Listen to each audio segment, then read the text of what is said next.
Olá a todos! No vídeo de hoje vamos falar sobre o bem-estar animal nos sistemas agroflorestal, utilizando o projeto NITA da UFPR para entendermos melhor.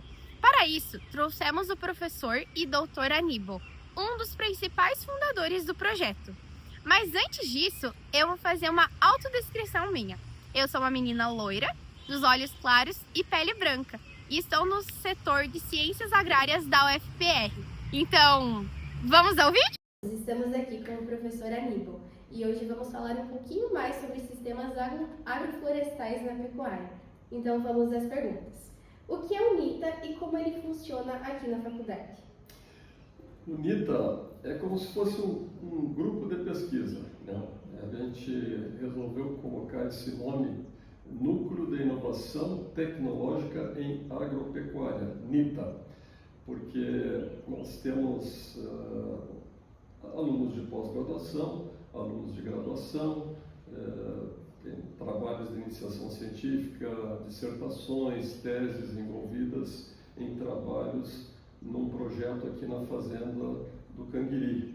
E esse número, às vezes, flutua de ano para ano, né? Mas em torno aí de 20 a 30 alunos, mais professores de diversas áreas que estão envolvidos também no NITA. Como esse sistema se relaciona com os recursos florestais e a integração entre árvores e pecuária?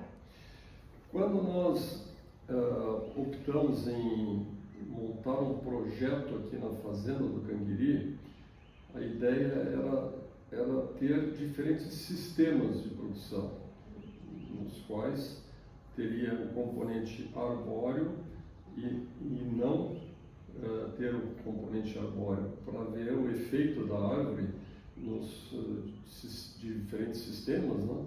Onde a presença do animal tem um efeito também. Então, teríamos o efeito do animal, o efeito da árvore, com lavoura, sem lavoura. São 7 diferentes sistemas que nós montamos numa área relativamente grande, quase uma mini fazenda.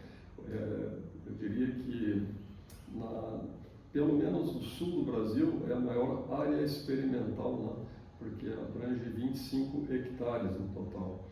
E ali a gente já vem trabalhando há 12, ele foi montado inicialmente faz 13 anos, né? Mas efetivamente 12, 11 anos que já estão contando trabalhos de pesquisa que somados hoje dá mais de 30 entre teses e dissertações em 11 anos do início do projeto. De que forma o NITA contribui para o bem-estar animal em comparação aos sistemas de criação tradicionais? E como que o sombreamento ele influencia na produtividade do pasto e no ganho de peso dos animais? Bom, vamos primeiro falar sobre o bem-estar animal. A ideia também do efeito da árvore sobre o animal, ela foi trabalhada, né, também com dissertações envolvendo todo o comportamento animal, bem como o desempenho animal. E a gente não tinha assim muita ideia do que aconteceria em relação ao desempenho dos animais, uma vez que o nosso clima não é um clima que tem muitos contrastes, né, de variação térmica, como ocorre em ambiente tropical, onde temperaturas extremas no período do verão aí chegam a superar 40 graus, e isso causa um estresse muito grande para os animais. Então a sombra traz um benefício, isso já está comprovado, né? Um benefício que gira em torno aí de 20, 25% de melhoria no desempenho de vacas produzindo leite ou animais ganhando peso. No nosso caso aqui, a gente não conseguiu comprovar nenhum efeito, né? E justamente porque é um clima ameno. Então, o fato de ter ou não ter a sombra não mudou muito o comportamento animal e o seu desempenho. os animais continuavam tendo um ambiente propício para que ele pudesse adquirir seu alimento ao pastar, quase que independente dos horários, né, ao longo do dia, porque as temperaturas não eram tão extremas e as temperaturas frias, elas não chegam a afetar esse comportamento, desde que o animal tenha alimento. O mais importante é ter uma boa pastagem, né? Aí, do ponto de vista da pastagem, a presença da árvore, ela mostra um efeito que é um efeito negativo para o crescimento do pasto em função da sombra, mas para as espécies de inverno, né? A gente tem espécies de verão, de gramíneas de verão, como o capim-ares, que ele acaba tendo uma adaptação ao sombreamento. Claro que a gente também faz um raleio das árvores para manter sempre uma condição que não é no nível de sombreamento tão importante, né? A gente procura não passar aí de 40%, 50% de sombreamento.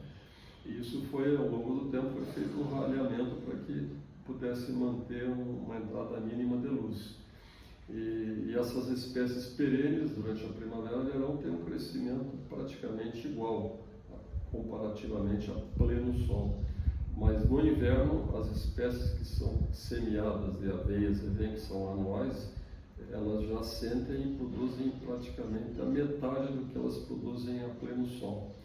Então é uma diferença que resulta daí numa carga animal menor que a gente vai trabalhar, e aí o resultado em produtividade animal passa a ser menor em função da lotação ser menor no período de inverno. No verão, primavera e verão não tem diferença.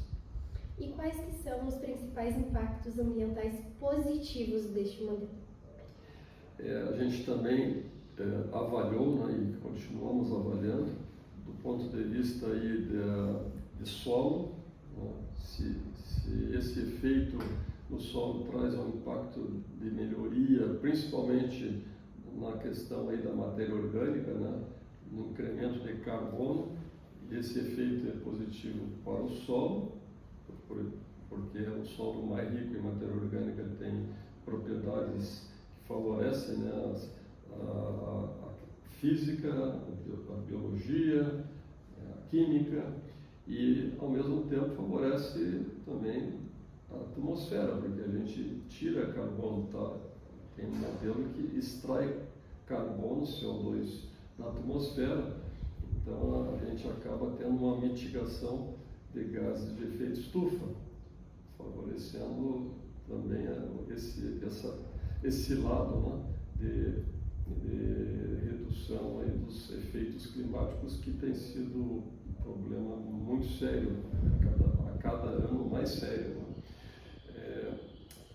Outros aspectos, assim, que há uma certa preocupação de que haveria algum risco na presença de animais, de haver compactação, de haver prejuízo para lavouras que fossem plantadas na sequência. Isso também a gente mediu da parte física do solo, em absoluto não há nenhum problema, desde que a gente mantenha esta pastagem, né, adubada corretamente, a partir das análises de solo que se faz, né, em que a gente define a necessidade de ter que aplicar calcário, fósforo, potássio, nitrogênio, e a gente então mantenha uma adubação correta. E além do mais, tem também a preocupação do manejo, que a gente sempre procurou manter um manejo que não permitisse o pasto ficar rapado, sempre uma condição de área foliar suficiente para que a pastagem tivesse condição de estar rebrotando de uma forma mais adequada, né? E com isso, se a gente tem mais área foliar, a gente também tem mais raízes e todo o sistema funciona melhor, né, trazendo benefício. E a presença, eu esqueci de falar, que a presença também do componente arbóreo significa mais um componente de diversificação do sistema, né? Então, como a gente trabalha num princípio de sistemas com mais diversidade, em tese, teria maior vantagem, né? Por se tratar de sistemas que vão atrair mais atividade biológica, mais diversidade biológica, e significa praticamente a gente copiar aquilo que a natureza nos mostra, né? Porque aquilo que está na natureza, com uma alta diversidade, é aquilo que tem uma sustentabilidade melhor, uma estabilidade melhor. E a gente procura fazer essa cópia desse princípio que a natureza nos mostra. E quais são os principais desafios e receios que os produtores enfrentam ao adotar um sistema como NITA? E como que a gente pode reverter? Tá. Bom, se pensar do ponto de vista da árvore participando do sistema, é muito difícil para o agricultor aceitar, né, fazer um modelo que tenha árvore, porque ele tem muito trânsito de máquinas, né? É máquina para plantio, é máquina para colher, é máquina para fazer aplicações de herbicida, inseticida. Então, a árvore representaria um obstáculo, né, que acaba dando um atraso nas operações, né? Então, para o agricultor, a gente entende e a gente não quer que esse seja um modelo para o agricultor, né? Para o pecuarista, ao contrário, né? A árvore traz realmente os benefícios que a gente citou e não teria essa dificuldade de ser um obstáculo para as operações, né, das diversas máquinas, porque no máximo uma pastagem a gente vai estar usando eventualmente uma roçadeira, alguma aplicação de herbicida eventual, então é muito mais tranquilo, né? E os benefícios superam essas dificuldades. Mas, assim, pensando, independente da árvore, só no sistema de integração lavoura-pecuária, o agricultor também pensa que a entrada dos animais possa trazer prejuízo para a compactação do solo, que a gente já demonstrou que bem manejado não tem problema. Ele pensa que pode trazer um prejuízo em relação aos animais consumirem aquela cobertura que virou pastagem e não teria a palhada depois suficiente para fazer o plantio direto, plantio direto sem palha não tem sentido, né? Ele tem que ter a cobertura, bem como ele também acredita que possa os animais estarem extraindo muitos nutrientes e isso significaria ele ter que adubar mais. E nesse caso nós não temos nenhuma preocupação porque a retirada, a exportação de nutrientes por parte da pecuária é muito pequena, né? E ao contrário, até o fato de fazer adubação no sistema, fazer na fase pastoril, tem a vantagem que ele pode colocar todos os nutrientes nessa fase e não precisar adubar por ocasião do plantio da lavoura. A gente chama de adubação de sistema. E isso é uma forma mais, diria assim, inovadora, né? Que foi também foi desenvolvida pelo NITA também, já há mais alguns anos, né, em outros projetos, e que hoje já está sendo utilizada pelos produtores. E quais são os principais benefícios para um produtor rural adotar esse sistema? Bom, são muitos, né? Mas aquilo que chama mais atenção para o produtor, para o proprietário, é ele ter uma renda. Então, isso aí é o que ele faz mais ele se interessar. Na hora que ele adota um sistema diversificado, né, ele vai ter mais uma atividade e que vai gerar mais renda por unidade de área. Tem que pensar sempre que ele tem uma superfície limitada. Às vezes ela é grande ou pequena, mas é aquela superfície. E tem que buscar aumentar a eficiência de uso da terra, né? Essa eficiência medida em termos de remuneração que ele vai obter, ela, num sistema integrado, vai ser maior, somado que ele produz, por exemplo, no inverno, com produção animal que ele não teria aquela mesma renda da soja, né, ou do milho, né, que é o que mais dá renda para ele hoje, mas ele pode ter produção de leite, produção de carne. Ele pode estar associado também à produção de madeira, né? Pode estar associado à produção da própria árvore, que além de madeira pode estar produzindo frutos também, né? Uma araucária que nós introduzimos aqui também no projeto, há cerca de 4 anos, que nós tínhamos só eucaliptos, agora temos araucária, uma araucária enxertada para a produção de pinhão, né?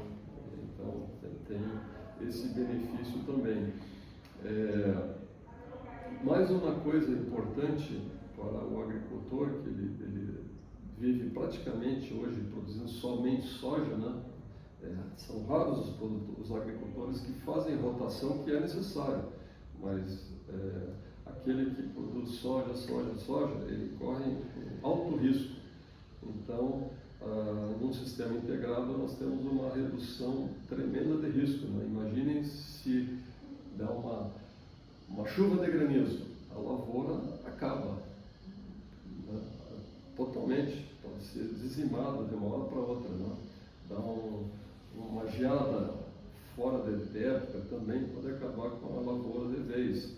Agora, quando ele tem a pecuária associada, pode dar granizo, geada, pode dar uma seca, que a pecuária não vai ter um prejuízo como ocorre com a lavoura, porque depois o pasto voltou a chover, volta a crescer e recupera, né? E a gente tem como planejar, fazer um planejamento para que essas coisas aí previsíveis, né, que normalmente podem acontecer, sejam superadas de uma forma muito tranquila. E qual que é o conselho que o senhor daria para um produtor que gostaria de iniciar nesse sistema? Acabei de falar uma palavra, planejar. Então, primeiro conselho, faça um planejamento. Caso contrário, não vai funcionar, porque passa a ser um sistema mais complexo. Não é simplesmente ter o plantio de uma lavoura, que ele já está acostumado a fazer, né? Uma vez que ele entra com uma atividade agora nova, pecuária, ele vai ter que ter uma estrutura, vai ter que montar toda uma estrutura, planejar toda a propriedade em termos de aguadas, né? De estrutura para fazer o manejo dos animais, um brete de contenção, com balança. Ele vai ter que pensar o tipo de animais, de raça, de cruzamentos. É um modelo que não dá para chegar e eu vou colocar aqui pecuária na minha propriedade. Não. Colocar, e para isso precisa ter um bom consultor acompanhando, ajudando a fazer o planejamento, né? Não é que o consultor vai determinar o que ele vai fazer, mas ele precisa estar bem escorado nas decisões técnicas que ele vai ter que tomar para que dê certo. Do ponto de vista do componente arbóreo, a decisão também é fundamental, né, em termos de espaçamento que ele vai ter que ele vai poder adotar, né, a densidade de árvores, a espécie de árvore. Será que é o eucalipto? Qual é o eucalipto que ele vai adotar? Vai usar para aquela região? Vai ser um dune, pentame, né? Depende da região. Outras opções de árvores que ele vai ter além do eucalipto, né? Então, são decisões importantes nessa fase inicial, em que ele, mesmo técnico às vezes tem dificuldade, até pode ser o melhor agrônomo do mundo, ele não consegue dominar totalmente, ele tem que às vezes fazer uso de colegas de determinadas especialidades para que possa elaborar realmente um plano, um projeto bem feito com uma base tecnológica que dê segurança para chegar naqueles resultados esperados, né? Então, muito obrigada, professor. E existe algum contato que o pessoal possa entrar com o senhor para tirar dúvidas? Sim, pode fazer contato diretamente com o meu e-mail, né? Aníbal de Moraes, Moraes com E, @gmail.com.